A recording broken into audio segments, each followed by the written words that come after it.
ஒரு சபையில சீனியர்ஸ் இருப்பாங்கல்ல, முதிர் வயதுள்ள புருஷர்கள் இருப்பாங்கல்ல. இப்ப அப்படி சொல்றது உங்க தாத்தாமார்கள், நம்ம அப்பாமார்கள், நீங்க எப்படிப்பட்டவங்களா இருக்கணுமா?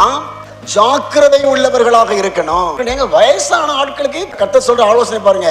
நான் யோசிக்கிறேன் எந்தெந்த காரியங்களெல்லாம் இவங்க ஜாக்கிரதையாக இருக்கணும் அப்படின்னு பாத்தீங்கன்னா, நீங்க ஜெபம் பண்ணுகிறதுல, பேசுகிறதுல, ஆலோசனை சொல்லுகிறதுல, புத்திமதி சொல்லுகிறதிலே, பிள்ளைகளை வளர்ப்பதிலே, பிள்ளைகளுக்கு நல்ல ஆலோசனைகளை சொல்லுகிறதிலே ஜாக்கிரதையாக இருக்கணும். உங்களை பார்த்து உங்க பிள்ளை ஃபாலோ பண்ணும். உங்க பிள்ளை அடுத்து உங்க பேரன் பேத்தி என்ன செய்வாங்க?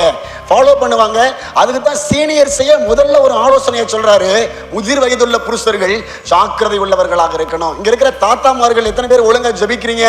இந்த வயசான ஆட்கள்லாம் பாத்தீங்க அப்படின்னா வாயில வந்ததுல என்னத்தையாவது பேசுவாங்க.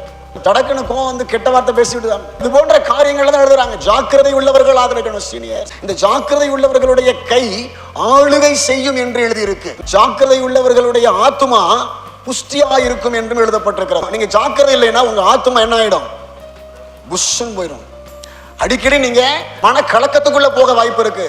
எதுக்கு எடுத்தாலும் உங்களுடைய மனசுல தொய் வர வாய்ப்பு இருக்கு. எப்படிலாம்? உங்க பிள்ளைகள் உங்களை விசாரிக்காம போயிடலாம். உங்களுடைய தேவைகள் சரியா சந்திக்கப்படாமல் போயிடலாம். உங்களுடைய மருமக்கள்மார் உங்களை விசாரிக்காமல் போயிடலாம். இப்படிப்பட்டதான நிலை வரும் பொழுது உங்க ஆத்மா என்ன ஆயிடும்?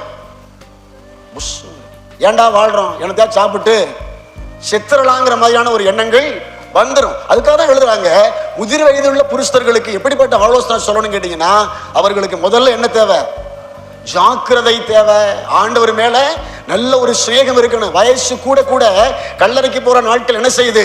நெருங்குதுன்னு நினைச்சுக்கிட்டு ஏற்கனவே இருந்த பரிசுத்தத்தை விட, ஏற்கனவே இருந்த ஒழுக்கத்தை விட இப்ப உங்களுக்கு ஒழுக்கம் அதிகரிக்கணும்.